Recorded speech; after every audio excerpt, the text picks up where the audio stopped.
Hey, this is Teemu Mäntysaari from Megadeth. We're here at Jones Beach Theater in New York playing a show tonight.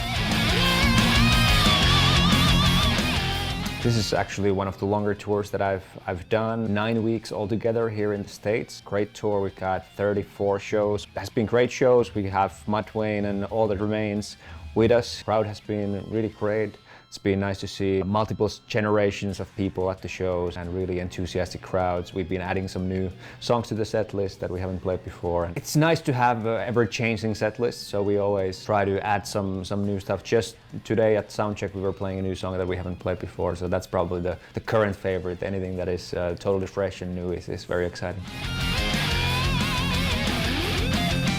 I was recruited on a short notice. It all happened kind of fast. First it was kind of unclear if I'm going to be needed or if I'm more kind of on standby, so I had learned the set list, but it was not 100% sure if I'm going to be, playing with the band or not. And then it was only like a week before the first tour when I got the visa in my hand, and it was like 100% that I'm going to be there. Pretty unbelievable, surreal. By that time when the first show happened, everything had been moving along so fast that I didn't really have time to sit back and think really what's going on. I just tried to concentrate on learning the catalog as well as I could.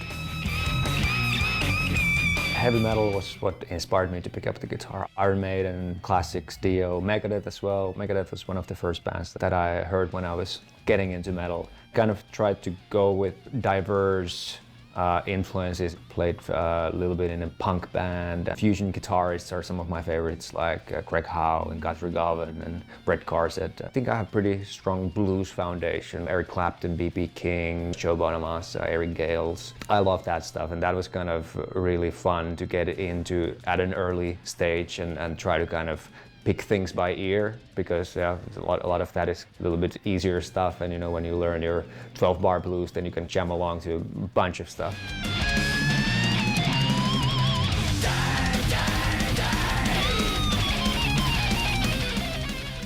In my early 20s, I got into jazz more. I was doing the mandatory military service in Finland. I was playing in the army, and it was more of a jazz background band. That kind of forced me to learn more about that world as well, which was a lot of fun. Classical music as well, a lot of movie scores, especially exotic stuff like Chinese and Japanese movie soundtracks. So I try to keep my ears and eyes open and learn from everybody.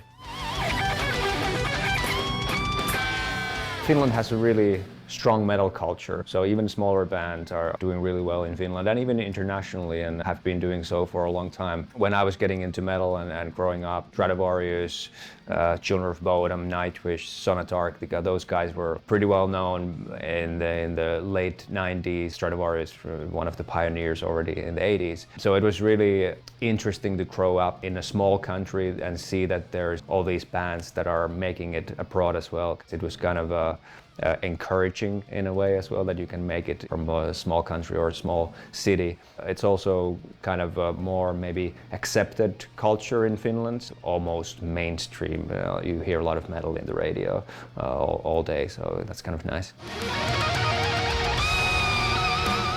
I remember some of the very first strings that I played, I just would pick the cheapest strings. I would play a lot. I would play like 10 hours a day when I was like starting. So I remember those strings lasted maybe a day, and they were not the Dario strings. I don't even remember what they were. And then it took some time to actually get to the point where I got my hands on like proper strings and played that Dario then from the first time I got into like real band and got into touring. A big turning point for me was when NYXL strings came out. I remember the local distributor in Finland, Levytukku, they were distributing that area at the time, and they had these promo strings or something. They gave me one to test, and I loved them right away. Been playing NYXLs ever since. They don't take much stretching to get to the point where you can, do all the tricks that I like to do with the whammy bar. They stay in tune really well, and I really love the tone, the kind of brighter tone. That was also one of the things that initially got me into NYXLs. They were even a little bit brighter than the normal ELXs that I had played before. They last long, hundreds and hundreds of shows, and I never broke a string.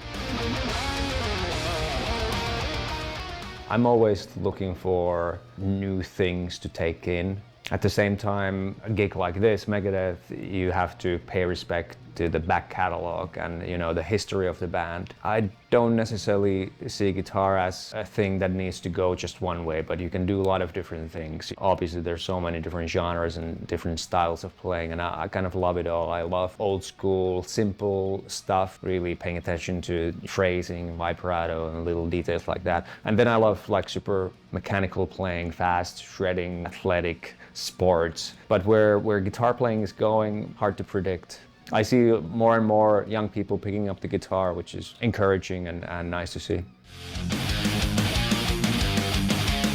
It's important that you listen to the music and kind of get the vibe of it. The way that I like to learn songs is just listen to it on a repeat so much that it starts playing in my head. So then it's much easier to internalize like the rhythms and how the music is supposed to sound when you have the sound in your ear and in your head that you're trying to interpret.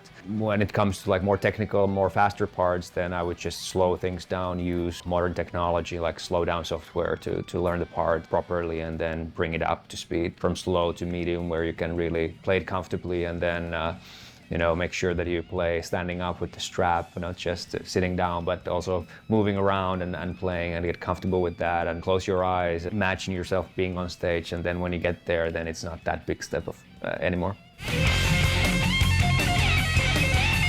After this tour, we're gonna take a little break. We've been planning on making a new Megadeth album. That's gonna be really exciting. I've been gathering some riff ideas, and we've been talking with the band that everybody could contribute ideas. So that's gonna be really interesting, and looking forward to recording the album next year.